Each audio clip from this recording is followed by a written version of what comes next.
Bonjour à toutes et à tous, très heureux de vous retrouver dans l'OM au café. Ça faisait un petit moment qu'on s'était pas vu. Il y a eu la petite coupure hier mercredi puisqu'il y avait la conférence de presse de Pablo Longoria, conférence de presse un petit peu bilan. On va pouvoir revenir sur cette conférence de presse si vous le souhaitez. Je vois que vous êtes déjà bien partis dans le chat pour lancer plusieurs débats. Ça me fait plaisir, moi aussi, Saona, de vous retrouver.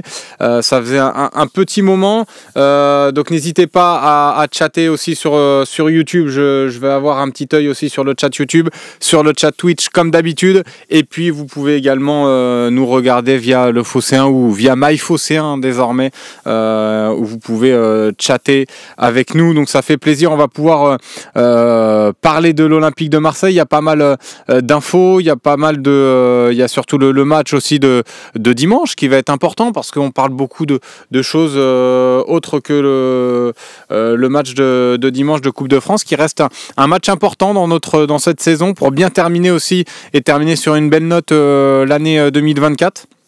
Donc voilà, bien terminer cette première partie de saison. Alors c'est un petit peu bizarre à dire, mais c'est pas vraiment la fin de la première partie de saison puisqu'il y aura encore la 16e journée contre le Havre à jouer. Il y a encore un match contre le Havre, un match contre Rennes à jouer, mais en tout cas voilà, terminer cette année 2024 en beauté.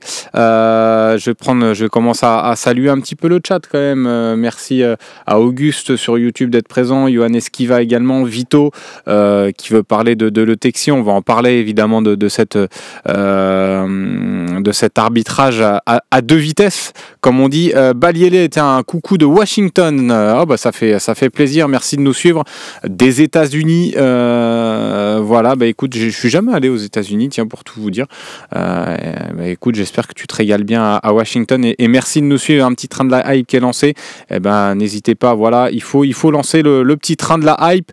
Ça fait plaisir. Je fais que de le dire, mais je suis content d'être avec vous ce matin. On va passer une petite heure ensemble, bien autour de l'Olympique de Marseille. Alors je vois que le sujet principal qui vous anime, qui a animé aussi un petit peu les réseaux sociaux de la Team OM, c'est cet arbitrage de l'Eutexie. Alors, on va en parler évidemment, Tomatich. On va en parler. Charlie Goyard, les States, c'est sympa, surtout la West Coast. Ouais, c'est vrai que j'ai jamais fait ce côté-là. J'ai voyagé un petit peu, mais pas forcément de ce côté-là. Aminarit est en train d'écrire. Voilà, vous êtes prêts à dégainer là sur le Texier, donc on va se lancer là-dessus. Évidemment. Moi, ce qui va me déranger, j'étais d'ailleurs sur le plateau de BFM Marseille ce mardi, et on avait débattu avec Diana et un supporter sur cet arbitrage, sur les décisions un petit peu contraires concernant l'Olympique de Marseille. Et moi, j'avais dit sur le plateau, ce qui me dérange le plus, c'est le manque d'uniformité en fait des décisions arbitrales. Hier, il y a eu la conférence de presse de Pablo Longoria qui a lui aussi mis en évidence ces incohérences, en tout cas de l'arbitrage français. Il ciblait surtout l'arbitrage français. Moi, je pense qu'il y a aussi des erreurs dans les autres championnats, mais on va se concentrer sur l'arbitrage français. Et c'est vrai que les propos de Longoria ne pouvaient pas être mieux illustrés que par la prestation de l'Eutexie hier soir à Monaco. À partir du moment où ce même arbitre expulse Amin Harit pour une justification comme quoi il avait mis en danger l'intégrité physique de Marquinhos, et que hier, mais vraiment le même arbitre n'expulse pas Singo pour les crampons dans le visage de Donnarumma, il y a rien de plus incohérent. Donc moi j'ai du mal à comprendre cet arbitrage là, et on peut pas nous dire que on est anti-Paris ou quoi, puisque là c'était une décision contre le PSG et qu'on ne la comprend pas. Donc ça donne aussi un peu de crédit à ce que disait Seb souvent dans les émissions, en disant que les arbitres finalement étaient simplement incompétents, pas forcément contre l'Olympique de Marseille. Moi, j'ai quand même l'impression qu'il y a quand même souvent des décisions contraires contre l'OM, mais Mais hier, voilà, cette décision-là est incohérente par rapport à son discours sur la faute supposée d'Amin Harit contre le Paris Saint-Germain. Donc c'est ça qui me pose plus, qui me dérange plus que le fait qu'il n'ait pas vraiment sorti le carton rouge sur Singo. Alors je vais peut-être en choquer certains, mais je pense qu'on est aussi heurté par l'image du visage ensanglanté de Donnarumma. Mais quelque part, voilà, ce geste-là, c'est malheureux. Moi, je trouve que voilà, à vitesse réelle, honnêtement, c'est dur d'éviter Donnarumma. Il essaye de sauter par-dessus. Alors le contact est malheureux, le contact est certes très violent, mais tu vois, moi honnêtement, le rouge, le fait qu'il sorte pas le rouge me choque pas tant que ça. C'est plus par rapport à cette incohérence-là, par rapport au match contre le Paris Saint-Germain. Mais c'est vrai que voilà, je vous vois, c'est une folie, nous dit Atari, c'est une dinguerie même. Oui, c'est vrai que c'est assez fou, toujours 2 poids de mesure pour Sauna 13. Le Texier, il aurait besoin d'un coach mental, il ne sait pas où il habite, Mandandarine. Mais tiens, dites-moi, vous, si pour vous, il y avait quand même carton rouge, malgré tout. Tu vois, je vais faire Ferratovic qui dit c'est rouge normalement. Je peux comprendre, hein, moi je suis pas, je vous dis pas que il y a pas carton rouge, mais j'essaye de me positionner parce que je me dis c'est quand même dur à vitesse réelle comme ça d'éviter un gardien. T'es en face à face, il essaye de sauter par dessus et après c'est vrai qu'il saute très mal aussi, donc et c'est vrai qu'il avait quand même un jaune, donc de pas recevoir au moins un carton jaune pour avoir mis en danger l'intégrité physique, parce que là pour le coup il a vraiment mis en danger l'intégrité physique de Donnarumma. C'est assez embêtant. Tiens, j'ai un petit problème là sur le chat. Le chat Twitch, ça ne se réactualise pas. Je vais essayer de trouver une petite parade. Parce que là, ça c'est embêtant. Le petit bug. Voilà, je vais essayer de me connecter sur. Tiens, merci à Loïc Lachaud, qui est à la réalisation, qui nous a fait un petit sondage. Fallait-il donner un carton rouge à Singo, tout simplement, oui ou non? Moi, je pense que de toute façon, vous allez être plutôt sur le oui, hein, au vu des réactions hier que j'ai pu voir sur les réseaux sociaux. Ouais, Tomatich, ça s'entend, hein, tu me dis la maladresse est sanctionnable, sinon ce serait trop facile. Je sais, tu vois, je sais pas, mais je suis pas forcément, je suis un peu partagé moi sur le fait de donner carton rouge sur ce type d'action-là. Tu vois, pour Beos 624, c'est rouge tous les jours aussi. L'explication du rouge pour Harit était foireuse, c'est pour ça qu'il ne l'applique pas à Singo. Ini Montaigne, non mais ouais, après moi ce que j'aurais aimé hier, c'est qu'il ait le courage, une nouvelle fois, monsieur le Texier, de venir devant les caméras et de dire et de s'exprimer. Vous voyez, fallait-il donner rouge à Singo? 91%, oui, donc bon, il y a pas trop de débat pour vous. Mais voilà, moi j'aurais aimé qu'il ait le courage de venir s'expliquer, s'exprimer. Il y a eu une autre situation, pareil aussi, d'un tacle en deuxième période d'un monégasque qui a atterri sur la cheville d'un joueur parisien, qui aurait pu aussi valoir un carton. Donc Massilia qui dit rouge direct, et le pire, c'est même pas un jaune. Ouais, non, mais c'est sûr. Après, ça dépend du contact. Tu vois, si c'est, je sais pas, un duel aérien, tu mets un coup de coude dans le visage, là je comprends un peu plus le rouge, et que tu mets. Là, vraiment, c'est une situation, il va en face à face, il a à bout de course, j'imagine, il y en a beaucoup qui ont joué au foot, à vitesse réelle, comme ça, c'est lancé, c'est impossible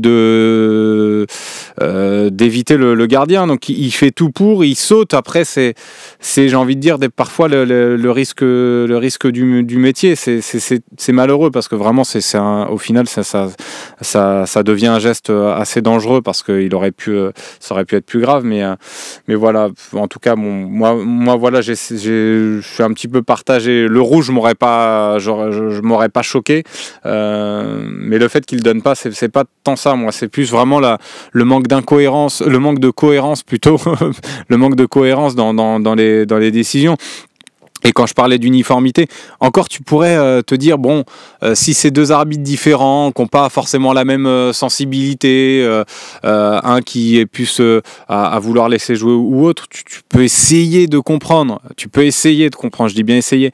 Mais là, que ce soit le même arbitre en l'espace d'un mois à peine, qui prend deux décisions diamétralement opposées, moi c'est là où vraiment ça me... je ne comprends pas. Et ce que disait Pablo Longoria hier, c'est tout à fait ça. Donc, les propos de Longoria en conférence de presse hier ont parfaitement été illustrés par la prestation de Le Texier. Donc voilà. Non, mais c'est pas une question de Paris ou Marseille. Massilia, tu me dis, imaginez si c'était sur Roulis. Moi, c'est pas ça. Là, vraiment, je sais pas contre le PSG. C'est vraiment vitesse réelle. Tu vois, moi, par exemple, le rouge de Harit, pour moi, il n'y a pas rouge. Tu vois, même si il y a une trace, mais à aucun moment il a l'intention de faire mal à Marquinhos. Il le voit même pas arriver. C'est Marquinhos qui va s'empaler un petit peu sur le pied d'Harit. Donc pour moi, il n'y avait pas rouge sur Harit non plus. Donc voilà, à partir du moment où on a été choqué, on n'a pas voulu que Harit, on trouvait pas ça normal qu'Harit prenne rouge. Je pense pas qu'on puisse trouver ça normal que Singo prenne rouge, alors même si le contact est plus violent, parce que comme je vous ai dit, les images ont pu heurter certaines personnes, parce que le visage en sang, les points de suture après, mais voilà, en tout cas moi je me dis que c'est pas si simple que ça. Nordeville qui est plus catégorique, rouge point. Si sur un tacle il pète la jambe sans le vouloir, tu fais quoi? Pas de carton. Mais non, mais c'est pas pareil là. C'est pas du tout la même situation. Quand tu fais un tacle, il y a quand même une volonté de faire quelque part mal un petit peu, de mettre de l'impact. Donc un tacle peut être mal maîtrisé. Là, il a à vitesse, en pleine vitesse. Le gardien vient à son encontre. Il y a un face à face. Il essaye de sauter par dessus et après voilà, il peut pas non plus éviter. Donc il fait quoi? Tu peux pas stopper ta course nette quand tu es en pleine course. Tu peux pas stopper ta course nette, tu vas t'arrêter. C'est pas aussi simple que ça. Un tacle où tu pètes la jambe d'un mec, c'est différent. Faut essayer de comparer ce qui est comparable aussi. Moi, c'est plus là-dessus que voilà. Mais après, moi, c'est vraiment moi ce que je dis, c'est vraiment l'incohérence qui m'énerve. Et le fait d'un même arbitre qui prenne deux décisions différentes, c'est ça que moi qui m'énerve. Ouais, mais l'enfant divin, par rapport à ce que tu me dis, par exemple, ça voudrait dire que toi, tu estimes qu'il a fait volontairement, il a mis volontairement ses crampons dans le visage de Donnarumma. Moi, je pense que c'est pas si simple que ça, en tout cas. Ouais, ça. Par contre, c'est vrai qu'aucun Parisien, Undis, t'as raison, n'a réclamé de carton. Ça, c'est assez étonnant. Après, c'est peut-être lié au fait que voilà, désormais, seuls les capitaines puissent parler à l'arbitre. Moi, j'ai vu Donnarumma mettre un coup de tête dans les crampons de Singo. Non, mais c'est pas forcément, c'est pas ce que je dis non plus, mais je dis que c'est pas si simple d'éviter un gardien. Ouais, je sais pas.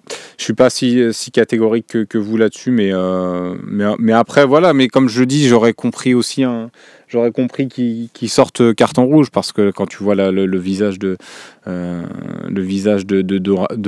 Donnarumma, c'est quand même assez impressionnant. Non, mais après, voilà, c'est mon avis là-dessus. C'est pas une question de s'égarer ou pas, Nag. Je trouve que c'est pas si simple d'éviter un gardien comme ça à pleine vitesse. Oui, non, mais je sais, moi je suis d'accord. C'est sûr que le contact est violent, ça. Je dis pas le contraire, mais c'est pas si simple d'éviter. Bon, en tout cas, on va pas faire Milan là-dessus. Je vous ai dit ce que je pensais par rapport à l'incohérence de cette décision. Et si ça avait été Lirola à la place de Singo, certainement que Lirola aurait pris carton rouge. C'est ça qui est assez dramatique après ça, Samouraï. C'est ça qui m'embête aussi, moi. C'est plus, comme je vous l'ai dit, le manque d'uniformité dans les décisions et surtout l'incohérence. D'où l'expression « il faut leur marcher dessus ». Nordeville, si Nordeville t'as la science infuse, bravo à toi, mais voilà, moi j'ai dit ce que j'en pensais. Après, voilà, pas besoin de discuter exactement.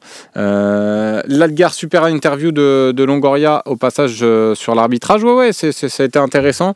Il a parlé un petit peu sans détour. Après, il a évoqué pas mal de sujets aussi au-delà de l'arbitrage, mais ce qu'il a dit sur l'arbitre, je ne m'attendais pas à ce qu'il tienne ce discours-là, donc c'était assez couillu. Il a dit ce qu'il avait à dire, et puis on a vu le soir même du coup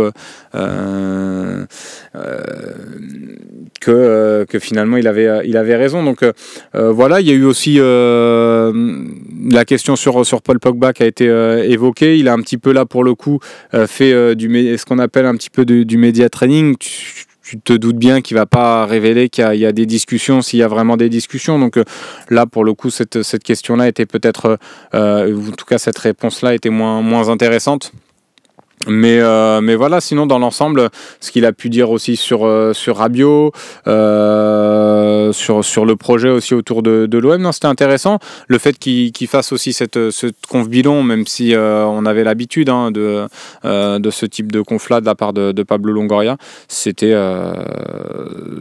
plutôt bien qu'il le fasse.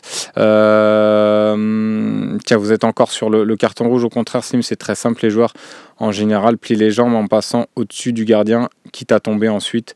Hier, joueur a gardé les crampons en avant, même si ce n'est pas fait exprès. La maladresse est punie par les règles du foot pour Martou. Je vais avancer parce que là on a perdu pas mal de temps. De toute façon, vous verrez Pogba ou sur le terrain, sachant que je suis pas sûr que la paire Rabiot-Højbjerg soit aussi complémentaire que Rongier-Højbjerg. On verra, Zedema est déjà pour l'instant. Mais moi, je suis pas forcément convaincu que Pogba soit forcément. Déjà, s'il vient, je pense pas que ce sera forcément pour cette saison-là. Il va falloir aussi, comme on dit, le retaper un petit peu physiquement. Donc c'est pas forcément si simple que ça. Je pense qu'on néglige un petit peu trop le fait qu'il n'ait pas joué depuis un petit moment.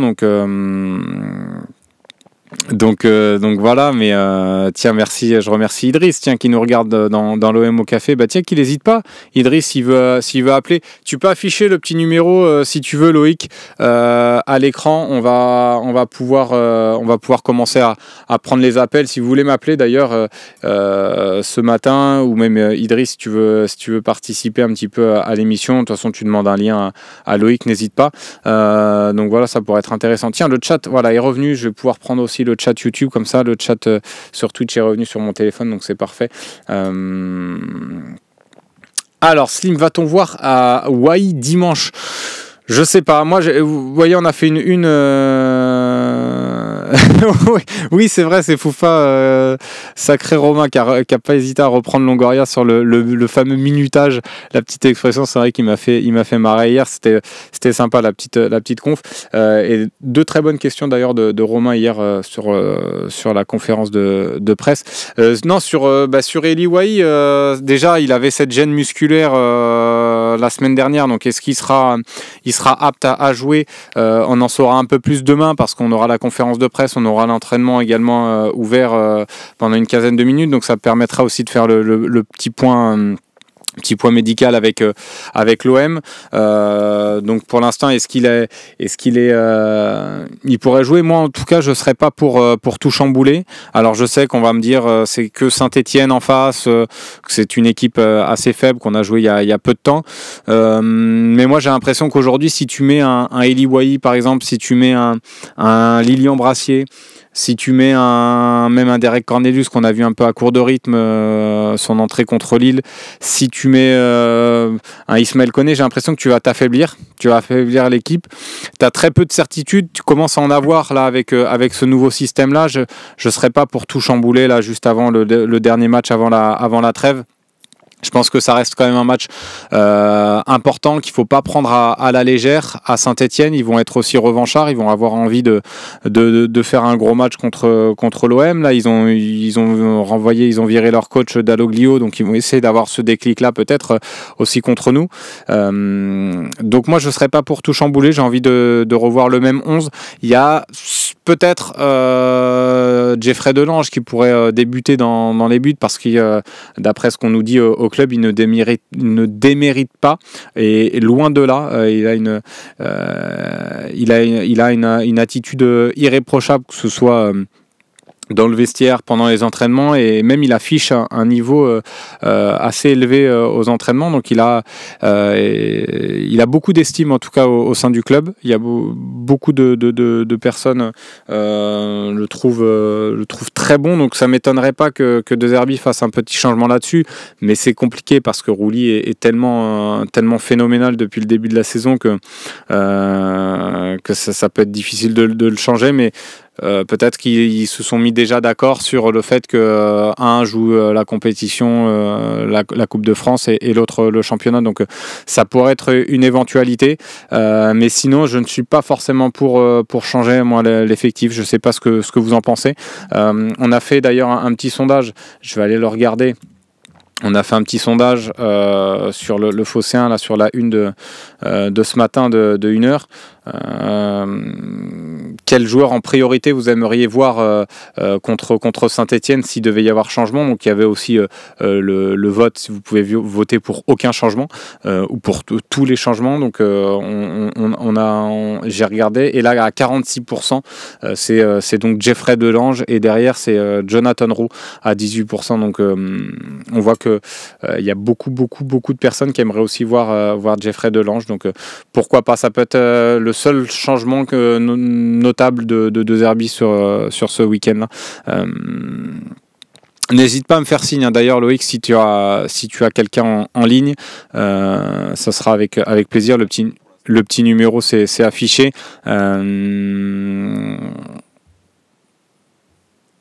Tac.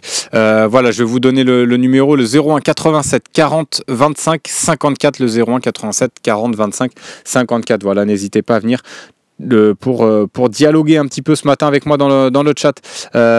Tiens, Dean Corso qui nous a donné sa compo. J'aime beaucoup ta compo, on va pouvoir la lire. Delange, Murillo, Balerdi, Kondogbia, Enrique, Rongier, Højbjerg, Nadir, Ro et Wahi. Ah oui, toi tu fais du changement, et Delange dans les buts, donc ah oui, mais il te manque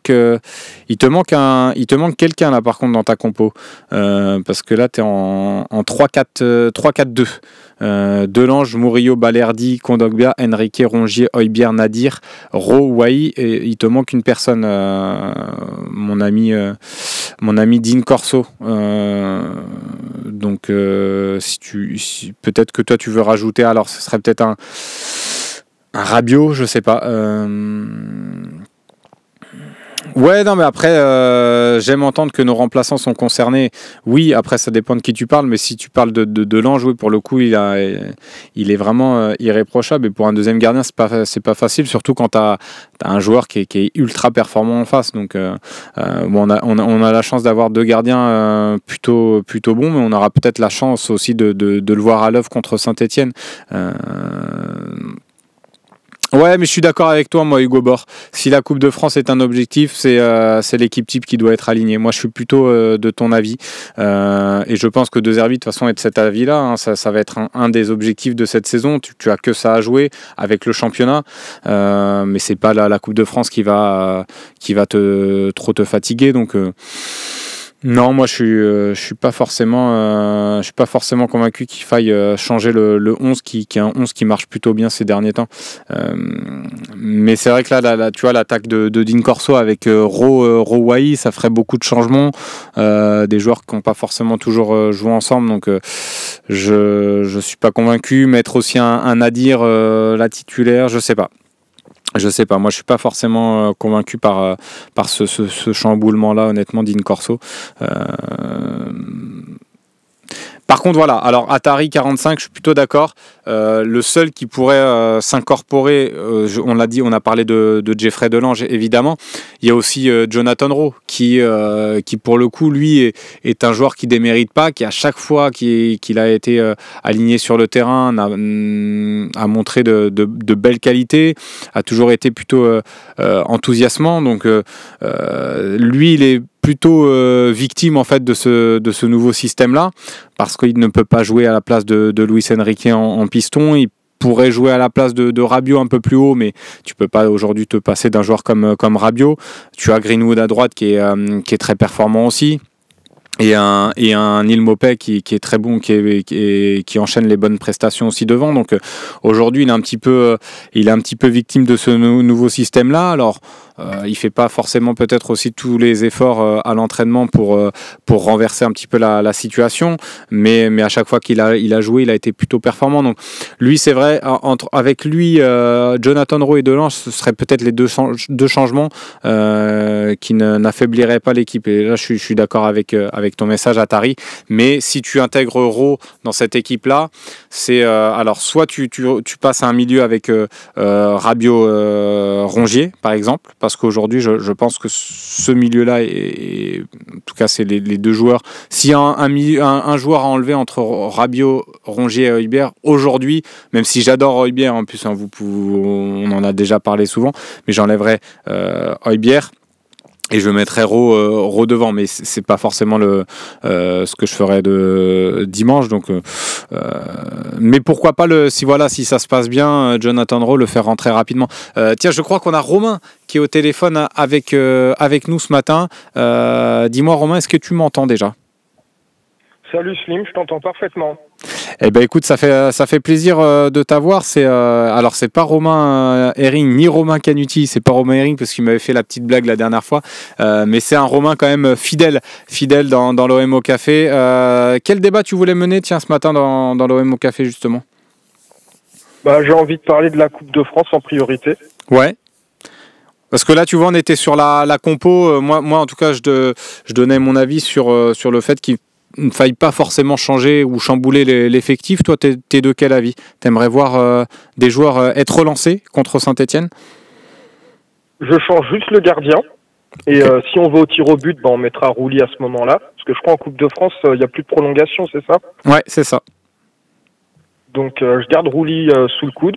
Je mets la même équipe, on n'a qu'un match par semaine. Et si l'année prochaine, on est en Ligue des Champions, et je le souhaite, à ce moment-là, on fera plus de changements. Mais là, cette année, j'estime qu'on peut mettre la même équipe. Et c'est le dernier match de la saison. Et vu la tournure en championnat, on est assez distancé par rapport au leader. Donc, il faut jouer cette Coupe de France à fond. Donc, je change juste le gardien. Parce que pour moi, à l'OM, on a toujours mis le deuxième gardien. Donc, j'ai aucun problème là-dessus.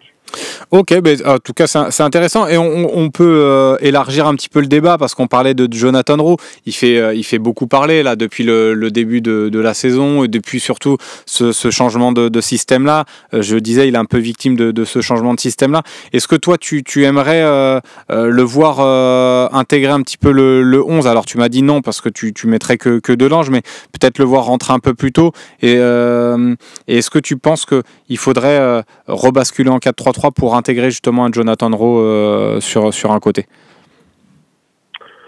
Moi, je pense qu'on va rester sur ce schéma. Maintenant, durant la trêve, est-ce que le coach va essayer de repasser à 4 derrière ? Ça, on verra. Mais par contre, si par exemple on mène rapidement au score, de faire rentrer Wai, Ro, même un Koné à l'heure de jeu, ça me pose aucun problème. Ouais, mais je veux dire, dans l'idée, t'es pas frustré par le fait de voir un Jonathan Rowe sur le banc aujourd'hui, après ce qu'il avait pu montrer son match contre sa première période, notamment contre Nantes, ou son entrée en Angers contre Angers. Il avait montré de belles choses, son match contre Montpellier. Toi, ça te frustre pas de voir ce Jonathan Rowe-là avoir si peu de minutes finalement? Bah, pour la Ligue 1, j'estime qu'on devrait jouer en 4-3-3. Maintenant, je me souviens, après le stage où on devait affronter Lens, Monaco, Lille, Saint-Etienne, on a pris 10 points sur 12. Donc c'est difficile de changer de système pour un joueur alors qu'on a fait quand même 4 bons derniers matchs, quoi. Ouais, non, mais c'est clair. Moi, de toute façon, c'est ce que je disais aussi, et je suis de ton avis. Je suis pas forcément pour tout chambouler. Là, on commence à avoir quelques certitudes. On voit que dans le jeu, c'est un peu mieux, mais c'est pas non plus flamboyant. On a fait 10 points sur 12, mais il y a des matchs qui auraient pu aussi basculer en notre défaveur. On voit le match contre Lille, la première période. On peut en prendre un peu plus si on n'a pas un grand roulis. On peut, contre Monaco, la deuxième période aussi était plutôt équilibrée. Donc, voilà, il y a des matchs qu'on basculé et tant mieux pour nous. Mais donc voilà, je trouve qu'on commence à avoir quelques petites certitudes dans ce système-là. Moi, je partage ton avis, Romain, ce matin dans l'OM au café. Donc c'était super. Et tiens, justement, t'as un petit prono. Toi, tu voulais te concentrer sur la Coupe de France. Pour toi, c'est un vrai objectif déjà. Tiens, je vais te poser la question. C'est un vrai objectif, la Coupe de France. Tu penses qu'il y a moyen qu'on aille chercher quelque chose cette saison? Voilà, j'espère. En plus, il y a un lance PSG. Ouais. Donc, voilà. J'espère que nos amis nordistes vont créer l'exploit. Donc, la Coupe de France, ça fait tellement d'années qu'on l'a pas gagnée que on doit pas faire de la fine bouche et on doit la jouer à fond. Faut sécuriser la deuxième place ou au moins le podium, mais la Coupe de France, pour moi, ça doit être l'objectif principal. On veut un trophée. C'est pas possible. On veut absolument un trophée. Et ouais, toi, tu es plutôt confiant là pour ce match contre Saint-Etienne. Tu penses que il y aura pas de déclic avec ce changement d'entraîneur pour Saint-Etienne et toi, tu vois la même physionomie un petit peu qu'en championnat contre ce dimanche-là? Saint-Etienne, je pense qu'ils peuvent pas faire pire que le premier match contre nous. Donc je pense qu'ils vont peut-être mettre un peu plus d'impact et de grinta. Maintenant, j'estime, vu qu'on va garder le même 11 titulaire hormis le gardien, je pense qu'avec nos milieux de terrain qui ont de l'expérience, on devrait faire la différence. Alors peut-être, voilà, on va avoir un gros quart d'heure désert, mais logiquement, on doit passer. Ouais, c'est clair. T'as un petit prono d'ailleurs avant de nous quitter là, un petit prono pour dimanche. Tiens, je vais le noter. Comme ça, si tu nous donnes ton prono encore et un bon prono, moi, je vais dire 2-0 pour Marseille. Ah ouais, donc t'es sur le même résultat et en buteur? En buteur, Greenwood, ce serait pas mal. Et puis après, Mopé, parce que pour le récompenser de toutes ses passes décisives et de ses efforts. Allez, top, c'est noté. Greenwood, Mopé pour Romain. Et puis comme ça, tu nous rappelleras lundi si tu as le bon résultat. Merci beaucoup, Romain, d'être venu ce matin dans l'OM au café. C'était un plaisir une nouvelle fois. Merci pour cette intervention. Merci, c'est avec plaisir. Voilà, le petit prono de Romain. Plutôt confiant, 2-0. Je valide ce prono pour Charlie Goyard. Merci à Steph OM qui nous a quittés, qui ne pouvait pas rester sur le live. Je dois vous abandonner à demain. Et on sera là demain. Demain, d'ailleurs, notez, je vous ferai le petit quiz. Dernier quiz de l'année 2024, donc ça sera le dernier, donc j'espère que vous serez au rendez-vous tous au taquet demain. Et puis ce soir on va faire la prise de rendez-vous, la prise d'agenda. Notez sur le petit calepin, ce soir rendez-vous à 18h pour le talk show présenté par Sébastien Volpe. On aura Romain Canuti, évidemment comme d'habitude. Romain, je vais vous donner le programme. Que je ne bafouille pas sur les noms. Antonin Portal qui sera de retour. C'était un habitué du Phocéen il y a quelques années, gérant de la table d'Augustine notamment, très bon restaurant vers le panier. Et puis Bastien Cordoleani qui sera avec nous ce soir à 18h, donc pour notre plus grand plaisir. Donc il y aura un beau plateau, et oui ZDMAE, un beau plateau ce soir pour discuter de l'Olympique de Marseille, pour rentrer aussi tout doucement dans cette dans cette partie. Tiens, Idriss qui est pas content parce qu'il voulait le quiz ce matin, mais non, c'est demain, vendredi, comme c'est moi demain, ça sera demain. Donc voilà. Les grilles pendant les vacances, tiens, tome 13, tant qu'on y est, je vais vous donner le petit programme. Les grilles auront lieu lundi prochain. Lundi prochain, les grilles le 23. On fera une émission un petit peu spéciale pour faire un bilan, comme l'a fait Pablo Longoria, mais un premier bilan de cette première partie de saison. Les tops et les flops de ces 15 premières journées de Ligue 1 avec ce petit match de Coupe de France. Merci Olympien. Merci, moi aussi ça me fait plaisir de te revoir. Tiens, on est dans un petit peu les digressions. Ciel 13 blanc et il file la marque du pull, s'il te plaît Slim. C'est un Abercrombie. Je crois que c'est ça, ouais, Abercrombie. Voilà pour la petite marque. Est-ce que bah oui, Roberto De Zerbi sera dans les grilles également.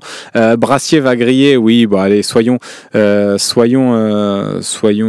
quand même indulgents avec Lilian Brassier. Non, mais on verra en tout cas. Mais voilà, les petits rendez-vous là de cette fin d'année, ça va être un vrai petit plaisir de terminer l'année ensemble. Je parie que tu t'attendais à ce qu'on parle plus de l'interview de Longoria ce matin. Non. Après, je me doutais que l'arbitrage de l'Eutexia allait faire parler.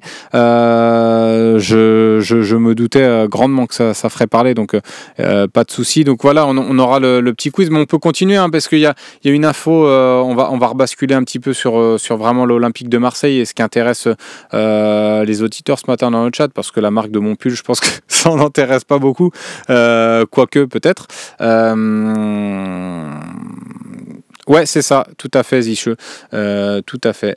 Donc on va rebasculer, mais il y a eu une info qui est tombée ce matin aussi du Corriere dello Sport, journal italien qui fait état d'une offre, en tout cas d'un intérêt de la Lazio de Rome pour Ismaël Koné. Je vais demander à Loïc Lachaud également de me faire un petit, s'il n'est pas au téléphone en train de nous gérer un petit auditeur pour terminer l'émission, mais pour nous faire un petit quiz sur est-ce qu'un prêt de Koné cet hiver, nos petits Twitchers et que ce soit sur Twitch ou YouTube, il serait pour un prêt de Koné cet hiver. Donc voilà, je vais aller regarder le petit sondage parce qu'on en a fait un ce matin dans le Phocéen, sur le Phocéen, sur cette info-là. Donc Ismaël Koné vers un prêt en Serie A cet hiver. Je vais regarder, tiens, Nico Amskas qui me dit oui à 90%. Oui, c'est 71% maintenant. 71% donc sur le phocéen.fr. Donc il y a pas mal de votants en plus. Donc ça veut dire beaucoup. Donc les réponses étaient oui, c'est la meilleure solution pour le joueur et le club. Non, il peut encore rendre des services cette saison. Donc voilà, 71% vous seriez pour un prêt de Koné cet hiver. Donc il y a cette info du journal italien qui fait état d'un intérêt de la Lazio de Rome. Ça c'est pas déconnant cette offre-là, parce que ça lui permettrait d'avoir peut-être un peu plus de temps de jeu. Si la Lazio veut se faire prêter Koné, c'est qu'il souhaite le faire jouer. Donc voilà, c'est un championnat quand même intéressant, qui est un petit peu sous-coté à mon sens, la Serie A, mais voilà, donc dans un club aussi à pression, un bon club d'Italie, donc voilà, moi je verrais ça aussi d'un bon œil. Là, il n'a pas eu beaucoup de temps de jeu, malheureusement, Ismaël Koné. C'est dur de le juger, parce que moi je vais pas te dire que c'est un crack ultime parce qu'il a mis un but en amical, mais je vais pas non plus te le descendre parce qu'il a pas forcément brillé dans les matchs où il a joué. Voilà, ça reste un jeune joueur qui découvre aussi un petit peu le haut niveau. Il était qu'en Championship l'année dernière, mais je pense qu'il a vraiment des qualités, honnêtement, de ce qu'on a pu voir de lui. Donc il va falloir être patient. Donc voilà. Mais tiens, on va pouvoir débattre un petit peu de ce sujet-là. Je ne sais pas si tu m'as entendu, Loïc, pour le sondage sur Ismaël Koné, mais en tout cas, parfait. Je crois qu'on a Isma, c'est ça, Isma, qui est au téléphone avec moi. Oui, salut Slim. Salut, comment tu vas, Isma? La forme? Ça va super, et toi, ça va, tu vas bien? Bah écoute, moi ça va. Écoute, on approche de ce Saint-Étienne OM, donc ça fait plaisir. On a hâte de voir ce dernier match de l'année 2024. Tiens, on avait un petit peu le débat sur Koné. Je te lance sur ce débat-là. Après, si tu veux parler d'autre chose, tu pourras. Toi, tu serais pour un prêt de Ismaël Koné cet hiver en Italie, notamment. C'est l'info de ce matin. Ah, franchement, oui. Oui, je pense que ça serait bénéfique pour le club et pour lui, puisque au niveau du minutage, justement, ce que d'après Pablo Longoria, lui, justement, il en fait partie. Il a très peu joué sur cette première partie de saison. Donc, ça serait plutôt pas mal pour le club et pour lui d'aller gratter du temps de jeu dans un autre club. C'est si prochainement. Ouais, mais toi tu crois quand même en lui. Toi tu voudrais un prêt sec en fait de 6 mois, pas de prêt avec option d'achat, si je comprends bien. Non, puisque moi je trouve que franchement c'est un joueur qui a du potentiel. Après, comme l'a dit d'ailleurs Pablo Longoria, il y a des joueurs qui ont un temps d'adaptation qui est un peu plus long que d'autres. Et c'est un jeune joueur, hein, il a 20 ans, 21 ans. Donc pour moi, lui donner un peu de temps de jeu dans un club un peu plus entre guillemets plus facile pour lui pour s'intégrer et jouer à un niveau un peu moins important qu'à l'OM, ce serait bien, ouais. Ouais, mais je suis d'accord avec toi et c'est Foufa qui met un message aussi assez intéressant. Franchement, moi je le prête s'il y a une garantie de temps de jeu. C'est vrai, c'est ça aussi qu'il faudra s'en assurer, parce que si tu le prêtes dans un club où il ne va pas jouer, ça n'a pas forcément d'intérêt pour l'évolution du joueur et même pour l'intérêt de l'OM. Donc il faut qu'il joue, ça, on est d'accord là-dessus. Mais tu nous appelais, j'imagine, tu nous appelais pas forcément pour débattre de ça. Tu avais un sujet dont tu voulais nous faire part ce matin? C'était la conférence de presse de Pablo Longoria. Justement, je voulais en parler et avoir un peu ton avis par rapport à ce qu'il a dit hier, notamment au niveau du mercato. Je voudrais savoir un peu qu'est-ce que tu en as pensé, toi, Steve. Moi, ce que j'ai dit un petit peu aussi sur Pogba, et puis tu me donneras aussi toi ton avis, ce que tu as pensé aussi de sa conf, du mercato même plus globalement, tu pourras m'en parler, parce que c'est intéressant aussi d'avoir vos avis à vous. Moi, je pense que sur le côté mercato, il peut pas dire grand-chose. Ce que tu comprends, c'est qu'il va y avoir des renforts de toute façon cet hiver, qu'il y aura des renforts aussi parce qu'il y aura des départs. Donc, tu peux vite comprendre quels joueurs seront sur le départ cet hiver. Donc, tu sais que tu pourras noter Aminaric, je pense qu'il va rentrer dans la discussion. Bamo Meïté, même s'il en a dit beaucoup de bien, mais ça fait partie, je pense, aussi d'une manière de montrer que c'est un bon profil, et je pense que Bamo Meïté pourrait quitter l'OM cet hiver. Il y a le cas Chancel Mbemba, qui est un cas et un dossier plutôt épineux, hein, il l'a reconnu. C'est un joueur que tu payes et pour zéro finalement. On parlait de minutage, lui pour le coup à 0 minutes de jeu. Mais donc voilà, il y aura ces cas-là à régler d'abord, et puis après il y aura forcément des renforts. Il y aura, je pense, un latéral droit, parce que moi dans mon idée, je pense que Roberto De Zerbi va vouloir repasser en 4-3-3. En tout cas, moi, c'est ce que je ferai, et je pense que c'est ce qu'il a envie de faire aussi. Donc, le recrutement d'un latéral droit peut être intéressant. Il y aura aussi le cas Murillo, qui peut être aussi sur le départ, même s'il fait des matchs plutôt honorables ces derniers temps. Donc voilà, il nous laisse quand même sous-entendre qu'il y aura quand même des départs cet hiver-là, pour qu'il y ait des arrivées quand même cet hiver. Il n'y aura pas de folie. En tout cas, il ne faut pas s'attendre à des folies. Ce sera aussi, il l'a dit, un mercato un petit peu d'opportunité, et c'est souvent ça de toute façon le mercato d'hiver, mais il n'y aura pas de folie comme on a pu faire cet hiver-là. Donc, mais en tout cas, il y aura une volonté de se renforcer. Moi, ce que j'ai aimé aussi, c'est qu'il a loué aussi le travail de Mehdi Benatia, donc il ne l'a pas oublié, et de Roberto De Zerbi. Donc je trouve qu'il y a un climat qui est plutôt sain, qui est plutôt apaisé là en ce moment du côté de l'OM. C'est assez rare, donc c'était bien de le souligner. Toi, globalement, t'as bien aimé ses interventions hier en conférence de presse, ou t'as été un petit peu déçu sur certains sujets? Franchement, c'est ce que j'allais dire. Là, je te rejoins complètement sur ce que tu dis. trouve que il a changé, Pablo Longoria, dans le domaine de la communication. Je ne sais pas si c'est grâce à Mehdi Benatia notamment, parce que je trouve que maintenant c'est beaucoup plus clair, on sait où il veut aller, on sait par rapport à des joueurs comme tu as dit qui doivent être prêtés ou même vendus, on sait qu'est-ce qu'il veut, qu'est-ce qu'il attend d'eux et pourquoi il les a mis notamment au niveau du loft. Je trouve que franchement oui, il y a une évolution, je trouve, par rapport à son discours précédent et ses anciens bilans. Là, je trouve que franchement, c'était assez cohérent et c'était assez agréable parce qu'on sait où il veut aller en fait. Ah. Ouais, c'est vrai que c'est plutôt c'était vraiment une conf intéressante et c'était plutôt le ressenti global des journalistes pour tout vous dire derrière. Alors il y a des journalistes qu'on ont fait beaucoup plus que moi de conférences de presse de Longoria précisément pour parler de ce président-là. Donc c'était plutôt ça a été plutôt bien perçu de la part de tout le monde. Donc on espère qu'on verra aussi pas mal de continuité, pas trop de changements non plus. Donc mais je sens qu'on est sur la bonne voie. En tout cas, j'ai ce sentiment-là. Après, on peut toujours se tromper. Hein. Pablo Longoria, c'est aussi il excelle dans cet art-là aussi de filouter un petit peu. Donc il peut pas tout dire non plus. Tu vois, sur le cas Pogba, tu sens il va pas te dire qu'il y a des discussions. Ça reste assez secret pour l'instant. Donc je pense qu'il y a quand même malgré tout un intérêt de l'OM et que s'il y a un truc à tenter, ils le tenteront. Bah en tout cas, merci beaucoup Isma d'être venu ce matin dans l'OM au Café. T'as un petit prono toi aussi pour dimanche?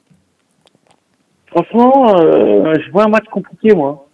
Je vois un match compliqué parce que Saint-Etienne, on les a joués il y a pas longtemps.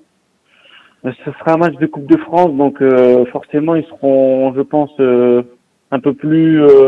Ils vont nous attendre parce qu'ils vont connaître un peu plus notre jeu vu qu'on les a joués il y a pas très longtemps. Moi, je vois un match quand même très compliqué, un partout, avec une victoire, j'espère, de l'OM au tir au but. Ok, un partout. Victoire de l'OM au tir au but. Tu mettrais, toi, on avait le débat, tu mettrais Delange? Ah, franchement, oui. Bah oui, parce que on espère que ce sera le nouvel ange gardien de l'OM. Tu l'avais préparé, celle-là, je suis sûr. Non, pas du tout, mais je trouve que on a deux bons gardiens. En plus, t'en as parlé, il y a de bons échos. À mon avis, ça doit être un très très bon gardien également. Après, je pense que faut lui donner sa chance aussi. S'il est là, faut voir un peu qu'est-ce qu'il apporte et qu'est-ce qu'il donne s'il est titulaire. Ouais, c'est sûr. Bah, ce sera intéressant de le voir contre Saint-Etienne si jamais il joue, pour voir vraiment ce qu'il vaut. En tout cas, ce qui se dit au club, c'est que c'est un gardien de qualité et qui a une attitude, une mentalité irréprochable. Donc, ce serait aussi peut-être une juste récompense de le mettre, mais à voir ce que va décider De Zerbi. On en saura sûrement plus à la conférence de presse. Peut-être qu'il sera transparent sur ce sujet-là. Merci beaucoup, Isma, et puis on se dit à dimanche. Donc, sur le Phocéen, si tu nous suis, évidemment, dimanche 14h45, le Avec match. grand plaisir. Bonne journée à toi et puis bon match pour dimanche. Merci beaucoup Isma, merci, c'était encore un plaisir, merci beaucoup. Écoutez, voilà, l'émission elle touche un petit peu à sa fin ce matin. Je vous ai dit, il y aura le quiz, demain, mais je crois qu'on a un petit invité spécial là, pour terminer l'émission.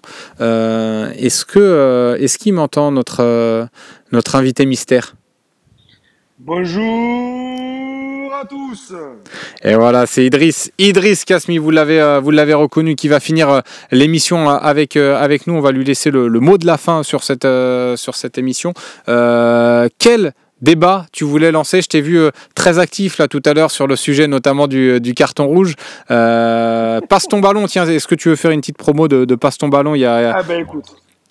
Il y a ces foufs qui te demandent. Il y a 3 épisodes qui sont sortis cette saison.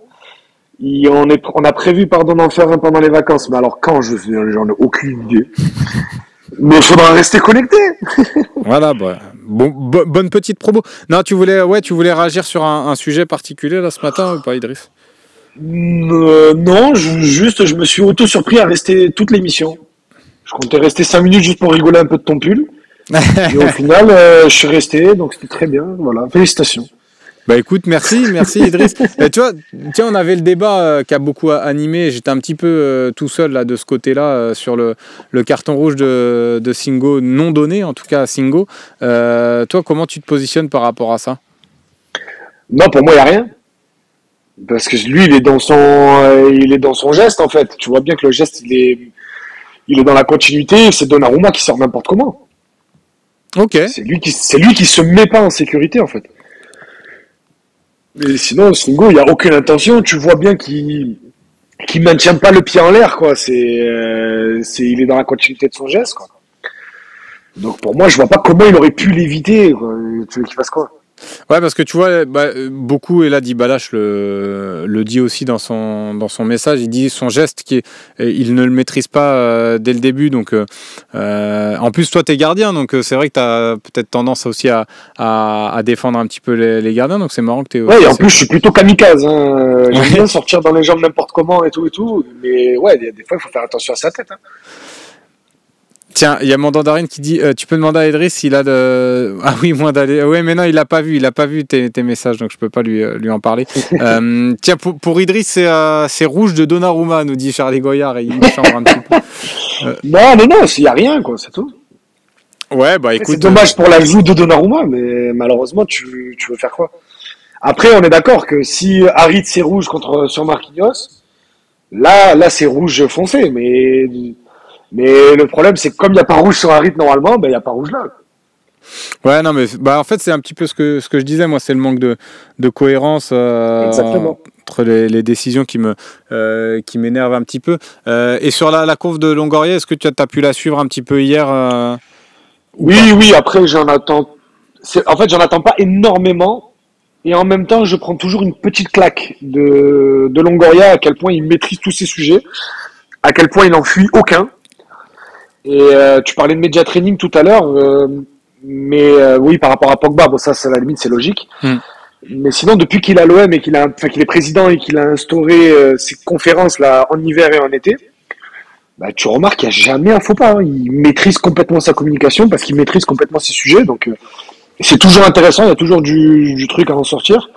C'est juste que moi, ça m'intéresse pas. mais c'est très perso. Mais sinon, dans l'absolu, regarde, les supporters, ça a fait réagir.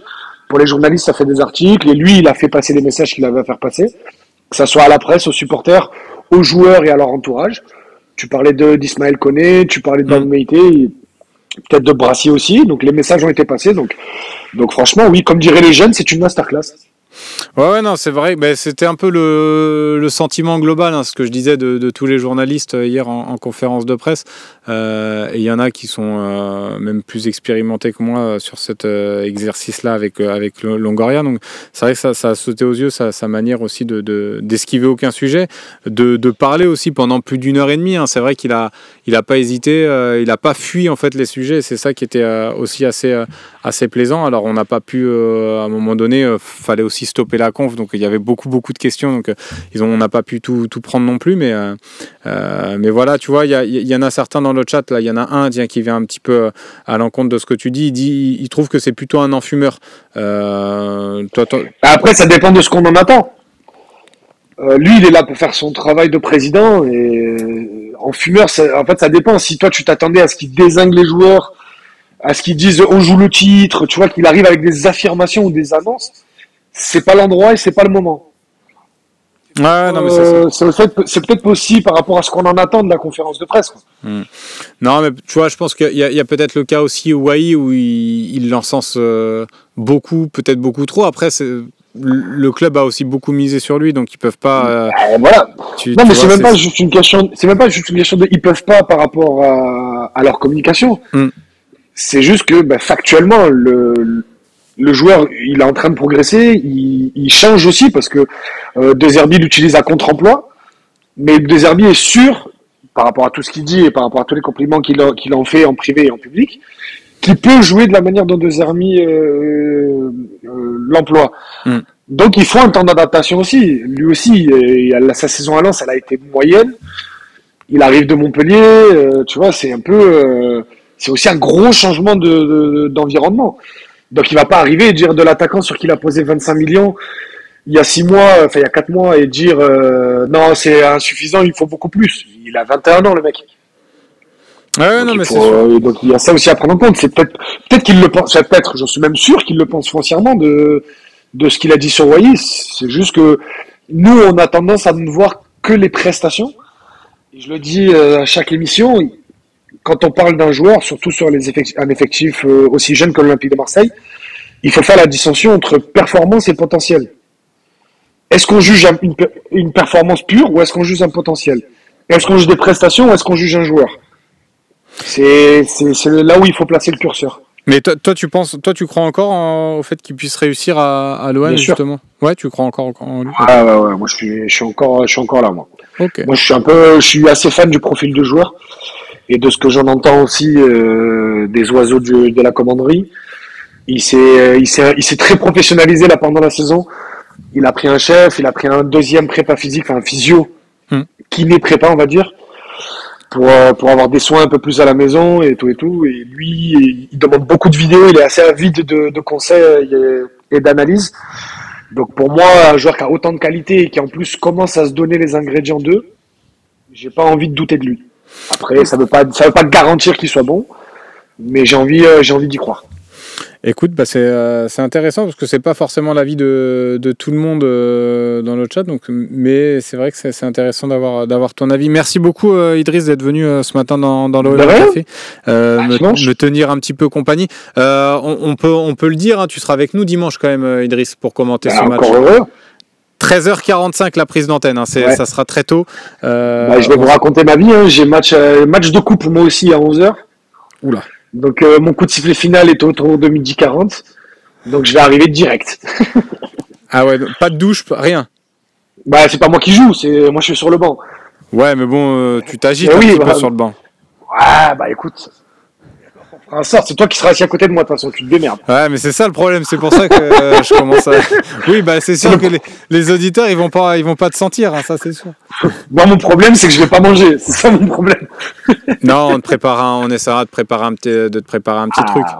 On essaiera de commander un petit truc là pour 13h45. Bon bah voilà, vous avez pris le petit rendez-vous donc de dimanche. Il y aura, on le rappelle, le talk show à 18h ce soir avec, on a dit, Antonin Portal, Bastien Cordolani, Romain Canuti et présenté par Sébastien Volpe. On aura également l'OM au café demain à 11h avec moi. Préparez-vous parce qu'il y aura le petit quiz. Vous avez intérêt à être bon. Ouais, mais moi je travaille demain, je peux pas être là pour le quiz. Bah, il sera disponible de toute façon en replay en podcast. Donc, et sinon, je te le referai dimanche en perso. Et puis évidemment, on l'a dit, les 4 heures de direct dimanche pour le dernier match de l'année 2024. Dernier live match du Phocéen également. Avant, évidemment, lundi, les grilles. Donc voilà pour le petit programme. On se retrouve évidemment ce soir à 18h. Restez connectés sur lephocéen.fr. Un grand merci une nouvelle fois à Loïc Lachaud et merci à Idriss, à Romain et Isma d'être venus ce matin dans l'OM au Café me tenir compagnie. Merci à vous dans le chat, que ce soit YouTube ou Twitch. Et on se retrouve demain à 11h pour l'OM au Café. Ciao, ciao.